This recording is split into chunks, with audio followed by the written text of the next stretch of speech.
श्री शिवाय नमस्तु भयम। दोस्तों, आप सभी लोग जानते हैं कि 3 सितंबर 2025 यानी बुधवार को पड़ रही है भादो मास की परिवर्तिनी एकादशी। और दोस्तों, ये वह तिथि है जो भादो मास में पड़ने वाली सबसे बड़ी तिथि है, क्योंकि ये बुधवार के दिन पड़ने वाली है। बुधवार को मित्र भादो मास की बड़ी तिथि है, बुधवार को पड़ रही है और इसका बहुत ही बड़ा और विशेष महत्व होता है। अगर कभी भी मौका लग जाए और भादो मास की परिवर्तिनी एकादशी को पड़ जाए तो आप लोगों को एक हरा नींबू वाला उपाय तो अवश्य ही करना चाहिए। इन दोनों का संयोग बहुत ही कम आता है। इसी के साथ में जिन्हें अपनी शिव पुराण कथा में बताया है कि इस दिन आपको एक हरा नींबू वाला उपाय तो आपको अवश्य ही करना चाहिए, क्योंकि ऐसा दिन पूरे साल में सिर्फ एक ही बार आता है। और दोस्तों, आप सभी लोग जानते हो कि बुधवार का अगर सबसे बड़ा कोई उपाय है तो वह एक हरा नींबू वाला उपाय। तो दोस्तों, भादो मास की बुधवार परिवर्तिनी एकादशी के दिन आप लोगों को इस एक हरा नींबू वाला उपाय को जरूर करना है। बहुत सारे लोग होंगे जिन लोगों ने इस उपाय को ना किया हो, मतलब पूरा साल निकल गया, उन्होंने किसी भी दिन इसे हरा नींबू वाला उपाय को ना किया हो। पर दोस्तों, आपके पास एक आखिरी मौका बचा हुआ है, जो कि 3 सितंबर 2025 भादो मास की बुधवार परिवर्तिनी एकादशी के दिन है। इस दिन आप लोगों को इस वाले उपाय को जरूर कर लेना है। भले ही आपने पूरे महीने भर इस उपाय को ना किया हो, पर अगर आपने इस भादो मास के बुधवार परिवर्तिनी एकादशी के दिन अगर इस वाले उपाय को कर लिया तो आपको इस उपाय को करने का वह फल मिलेगा जिसकी आपने कभी कल्पना भी नहीं करी होगी। इसीलिए आप लोग इस वाले उपाय को एक बार जरूर कर लेना है, ताकि आप लोगों के हाथ से ये मौका ना जा सके और आपको इस उपाय को करने का फल मिल सके। दोस्तों, ये उपाय पंडित जी ने अपनी अभी की ही श्री शिव महापुराण की कथा में बताया है जी। इस उपाय को आज हम आपको बहुत अच्छे से समझाने वाले हैं। इस वीडियो को देखने के बाद इस उपाय को समझने के लिए आपको कोई और वीडियो को देखने की जरूरत नहीं पड़ेगी। तो चलिए दोस्तों, उपाय को शुरू करते हैं। देखिए, ये इस भादो मास के बुधवार के दिन ये इतना खास होता है, इतना महत्वपूर्ण होता है, देखा गया है। कभी कभी बड़े बड़े पूजा पाठ अनुष्ठान से जो मनोकामना पूर्ण नहीं होते, वह भादो मास की बुधवार के दिन एक छोटे से उपाय करने से ही आपकी मनोकामना पूर्ण हो जाती है। और बहुत सारे लोगों ने इस उपाय को किया भी है और उनको इस उपाय को करने का फल भी जरूर मिला है। अगर आप लोग भी इस उपाय को करना चाहते हैं तो आप इस उपाय को पहले अच्छे से समझ लेना, सुन लेना, उसके बाद करना। आपको इस उपाय का फल जरूर मिलेगा और इस उपाय को कर लेने से आपके घर में चाहे किसी भी प्रकार की दुख और समस्या क्यों ना चल रही हो, आपको उसका कारण भी नहीं पता है कि भाई ये समस्या किस कारण से चल रही है, उसका कुछ भी कारण हो सकता है। जैसे पितृदोष हो सकता है या किसी भी तरह का मंगल दोष भी हो सकता है। तो इस दिन आप लोगों को ये वाला उपाय कर लेना है। ये एक ऐसा उपाय है जिस उपाय को अगर किसी विशेष दिन पर किया जाए तो भाई उस विशेष दिन का जो है वह तो हमें मिलता ही मिलता है। पर हमने उस दिन पर इस उपाय को किया है तो हमें उससे भी बड़ा फल मिलता है, और फल बहुत जल्दी मिलता है, क्योंकि आप इस उपाय को बहुत ही बड़े और विशेष दिन पर कर रहे हो। तो चलिए अब उपाय के बारे में बात करते हैं, लेकिन उससे पहले आप लोगों के लिए बात करते हैं तो को ये जानना आवश्यक है कि आखिर ये उपाय किस समय करना है, किसको करना है और कैसे करना है। तो चलिए हम आगे आपको वीडियो में एक एक करके बता देते हैं। लेकिन उससे पहले अगर आप लोग हमारे चैनल पर पहली बार आए हैं या फिर मेरी आवाज़ आज पहली बार सुन रहे हैं तो हमारे चैनल को सब्सक्राइब जरेबाज कर जो हमके चिन्ह के बीच पर देना चाहिए और एक खबर देना चाहिए हम परिका हमके चैनल पर सब्सक्राइब जरिए हमके चैनल पर पूर्ण कर लेना। और इस वीडियो को लाइक करके कमेंट बॉक्स में श्री शिवाय नमस्तु भैया ओम नमः शिवाय जरूर टाइप कर देना। तो दोस्तों, इस एक हरा नींबू वाला उपाय को हमें इस भादो मास की बुधवार के दिन कैसे करना है, किसको करना है, किस समय करना है और कहां पर करना है, ये सारे सवालों के जवाब आपको इस वीडियो में मिल जाएंगे। और जो ये वीडियो देखेगा भाई उसको एक हरा नींबू वाला उपाय जरूर करना चाहिए, क्योंकि इस दिन तुलसी पत्ते का भी बहुत ही बड़ा और विशेष महत्व होता है। आ जाए एक हरा नींबू वाला उपाय की तो ये सोने पर सुहागा वाली बात हो जाती है। और ये एक बहुत ही बड़ा उपाय हो जाता है इस भादो मास की बुधवार का। तो अब दोस्तों इस एक हरा नींबू वाला उपाय को आखिर करना किसको है, सबसे पहले हम लोग वो बात जान लेते हैं। तो देखो, घर की जो बड़ी माताएं बहनें होती हैं, उन माताओं बहनों में से कोई भी एक बड़ी माता बहन इस वाले उपाय को कर सकती है। और दोस्तों अगर आप चाहें तो अपने घर में से सभी सदस्यों को भी इस उपाय को करवा सकते हैं। अगर किसी व्यक्ति की खुद की कोई मनोकामना है, खुद की कोई दुख और परेशानी है जो कि वह अपने लिए ही करना चाहता है, इस वाले उपाय को तो वह खुद अपने लिए भी कर सकता है। बाकी अगर कोई घर में से ऐसा है जो कि अपने पूरे घर परिवार की सुख और शांति के लिए ये वाला उपाय करना चाहता है, तो भाई वो भी करता है, सकता है, उसमें भी कोई दिक्कत वाली बात नहीं है। कहने का मतलब यह है कि इस उपाय को हर एक सदस्य भी कर सकता है और पूरे घर परिवार के सदस्य के लिए घर की बड़ी माताओं बहनों में से कोई एक माता बहन भी कर सकती है। माताएं बहनें अगर घर में उपस्थित ना हो या वह ये वाला उपाय ना कर पा रही हो, तो फिर घर का कोई बड़ा सदस्य भी इस एक हरा नींबू वाला उपाय को कर सकता है, चाहे फिर वह पुरुष ही क्यों ना हो, उसमें कोई भी दिक्कत वाली बात नहीं है। उसके बाद में दोस्त, और जो अगला प्रश्न निकल कर आता है वह यह आता है इस उपाय को लेकर कि आखिर इस उपाय को हमें किस समय करना है, सुबह के समय करना है कि शाम के समय करना है। तो देखो, इस वाले उपाय को आप लोग सुबह के समय भी कर सकते हो और शाम के समय प्रदोष काल में भी कर सकते हो। अब अगर आप पूछो कि भाई साहब सबसे उत्तम समय कौन रहेगा इस एक हरा नींबू वाला उपाय को करने का, तो हम आपसे बस यही कहेंगे कि इस उपाय को आप सुबह के समय करेंगे तो ज़्यादा बेहतर होगा। बाकी अगर प्रदोष काल शाम के समय भी करेंगे तो भी अच्छा होगा, उसमें कोई भी दिक्कत वाली बात नहीं है।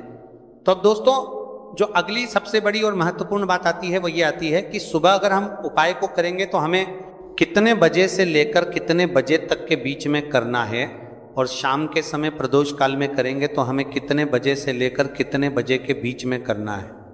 तो देखो, सुबह जितनी जल्दी हो सके आप उपाय को करने की कोशिश करना। बाकी अगर किसी कारणवश लेट भी हो जाओ, थोड़ी देर भी हो जाए, तो 10 या 11 बजे तक भी आप उपाय कर लेना, पर 12:00 बजे से ज्यादा देरी ना हो, ठीक है, इस बात का ध्यान रखना। उसके बाद में दोस्तों अगर शाम के समय प्रदोष काल की बात करें, प्रदोष काल का जो समय है होता है वह शाम के 6 बजे से शुरू हो जाता है। मतलब शाम के 6:00 बजे से लेकर 7 बजे के बीच का जो समय होता है, ये समय प्रदोष काल का समय होता है। तो आप इस उपाय को 7 या 8 बजे के बीच में भी कर सकते हो। मतलब शाम के 6:00 बजे से रात 8 बजे के बीच में आप कभी भी इस वाले उपाय को कर सकते हो, उसमें कोई भी दिक्कत वाली बात नहीं है। तो देखो दोस्तों, सबसे पहला उपाय देखिए आपको क्या करना है। तो एक हरे नींबू से आप अपने जीवन से 1000 क्या लाख क्या करोड़ों शत्रुओं का भी सफाया कर सकते हैं, और कभी भी आपके शत्रु आपके दुश्मन आपको पलट कर देखें ये भी नहीं। अगर आपने एक हरे नींबू से छोटा सा उपाय कर लिया, तो जो लोग अपने जीवन में शत्रुओं से दुश्मनों से बहुत परेशान हो चुके हैं, या जिन लोगों के ऊपर शत्रु बहुत कुछ किया कराया करवा रहे हैं, तो ऐसा समझ लीजिए कि जो भी बंधनवार क्रियाएं आपके जो भी प्रतिपर पर छंदात करती है, ऐसे आपके जो भी बंधनवार क्रियाएं, वो जो भी बंधनवार शत्रु ने करवा रखी होंगी, आपके दुश्मन ने करवा रखी होंगी। किसी भी तरह से अगर आपके दुश्मन आपको नुकसान करना चाहते हैं, आपको हानि पहुंचाना चाहते हैं, या किसी भी तरह से आपको परेशान कर रहे हैं, कोई भी दुख कोई कष्ट आपको दे रहे हैं, किसी भी आपकी संपत्ति पर, आपके व्यापार पर, आपकी दुकान पर उनकी बुरी नजर है, कुछ हड़पने की कोशिश कर रहे हैं, तो समझ लीजिए कि एक हरा नींबू लेकर बहुत छोटा सा उपाय आप करेंगे, और जो शत्रु आपको अपनी ताकत दिखा रहे हैं, आज आपको परेशान कर रहे हैं, उन शत्रुओं की सारी अकड़ निकल जाएगी। एक हरे नींबू के उपाय को अगर आप सही तरीके से कर लेते हैं, तो देखिए उपाय पूरा समझें, सही से समझ के उपाय करेंगे तो 101% ये उपाय काम करता है। और जो भी आपके दुश्मन हैं या जो भी आपके शत्रु हैं, उनका सफाया पूरी तरह से हो जाता है। तो इस उपाय के को आप किसी भी दिन कर सकते हैं। दूसरी चीज, स्त्री पुरुष कोई भी इस उपाय को कर सकता है। ऐसा उपाय आज की वीडियो में लाए हैं जिसमें आपके कोई पैसे खर्च नहीं होने वाले, सिर्फ आपको एक नींबू से उपाय करना है। अब ये हरा नींबू ही है जो आपके जीवन से शत्रुओं का पूरी तरह सफाया कर देगा, और कभी भी दुश्मन और शत्रु आपको परेशान नहीं कर पाएंगे। चाहे शत्रु और दुश्मन कितने भी पावरफुल हो, कितने भी ताकतवर क्यों ना हो, फिर भी आपका बाल बांका नहीं कर सकते। मतलब कितनी भी कोशिश कर लें लेकिन फिर भी आपका कुछ नहीं बिगाड़ पाएंगे। तो चलिए बात कर लेते हैं उपाय की। उपाय किस तरह से आपको करना है। तो देखिए, सबसे पहले तो आपको इसमें एक हरा नींबू लेना है, ठीक है ना।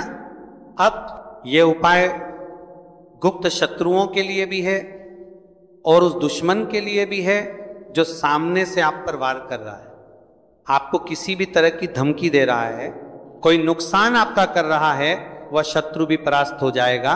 और जो आपके पीठ पीछे आपका बुरा कर रहे हैं, क्योंकि देखिए जो गुप्त शत्रु होते हैं ना, इनका ना तो हमें नाम पता होता है, ना इनका एड्रेस पता होता है, ना ये पता होता है कि कितने शत्रु हैं, है ना। क्योंकि ये तो गुप्त तरीके से शत्रुता करते हैं और गुप्त शत्रु के बारे में किसी को कुछ पता नहीं चल पाता है। बहुत कम लोग होते हैं जान जाते हैं कि हाँ किसी ने कुछ करवा रखा है, फिर भी ये नहीं जान पाते हैं कि कौन व्यक्ति है जो ऐसा करवा रहा है ना। ये बहुत मुश्किल है पता करना। लेकिन अगर आपको आपके दुश्मन का नाम नहीं पता, आपका दुश्मन कहाँ रहता है ये भी नहीं पता, कौन आपसे शत्रुता कर रहा है ये भी नहीं पता, फिर भी ये उपाय आप करिए। क्योंकि जो दुश्मन है, जो शत्रु है, इस उपाय को करने से आप देखेंगे कि वह तुरंत आपके जीवन से दूर हो जाएगा और उसका किया कराया भी दूर हो जाएगा, जो भी आपके ऊपर करवा रखा होगा, आपके व्यापार पर करवा रखा होगा। क्योंकि बहुत सारी उच्चाटन और बंधनवार की क्रियाएं हैं जो लोग करवा देते हैं। बहुत सारे तांत्रिकों के पास जाकर और भी बहुत सारी जगहों पर जाकर लोगों के साथ बहुत कुछ गलत करवाते हैं। लेकिन आप विश्वास मानिएगा, इस उपाय को करने से जितनी भी क्रियाएं हैं ऐसी वो सब कट जाती हैं और इस उपाय को करने से घर बैठे आपके शत्रु जो हैं वो दूर हो जाते हैं। मतलब कहीं जाने की आपको आवश्यकता नहीं पड़ती है। तो चलिए बात कर लेते हैं उपाय की। देखिए, इसमें एक हरा नींबू आपको लेना है। नींबू बिल्कुल दाग दगीला ना हो। आपने देखा होगा कि कभी कभी नींबू के ऊपर छोटा छोटा दाग है ना आ जाता है, या नींबू थोड़ा सा खराब होता है।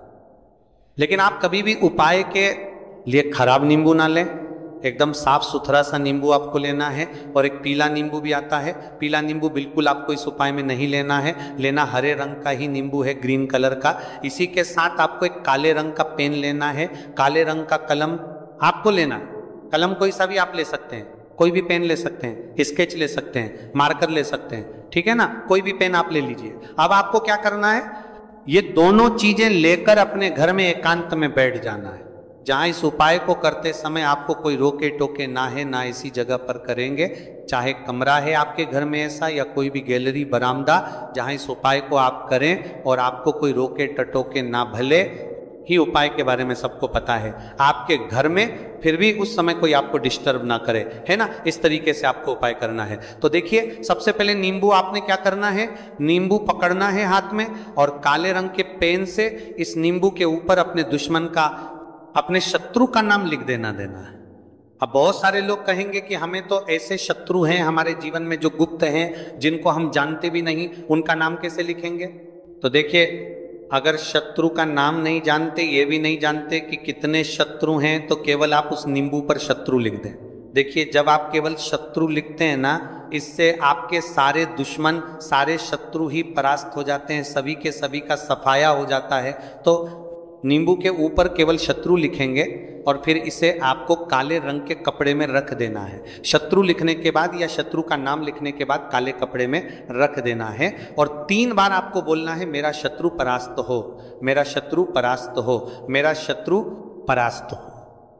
इसके बाद आपको क्या करना है, काले कपड़े में इस नींबू को रख के इसे बांध लेंगे, परतालो पोटली टाइप की बना लेंगे। और जहां कहीं भी आपको थोड़ी सी मिट्टी दिख जाए, आपके घर के बाहर कहीं भी आपको लगे कि हाँ यहाँ कच्ची मिट्टी है, यहाँ खुदाई हो सकती है, वहाँ छोटा सा गड्ढा कर लें। घर से कोई चीज़ लेकर जाएं और उस गड्ढे में इस नींबू को आपको रख देना है और मिट्टी अच्छे से ढक देंगे कि नींबू बिल्कुल दिखे ना। ये उपाय शाम के समय का है, मतलब जब सूरज छिप जाता है उसके बाद कभी भी आपको ये उपाय करना है। सूरज की रोशनी में ये उपाय आपको नहीं करना है। ये उपाय करिए और जब आप इस नींबू को पूरा ढक देंगे, अपने घर चले आइए और कुछ भी आपको नहीं करना है। पीछे पलट कर नहीं देखना है। घर आकर हाथ पैर धो लेंगे और 1000 शत्रु हो, लाख हो, करोड़ हो, बिल्कुल उनका सफाया हो जाएगा।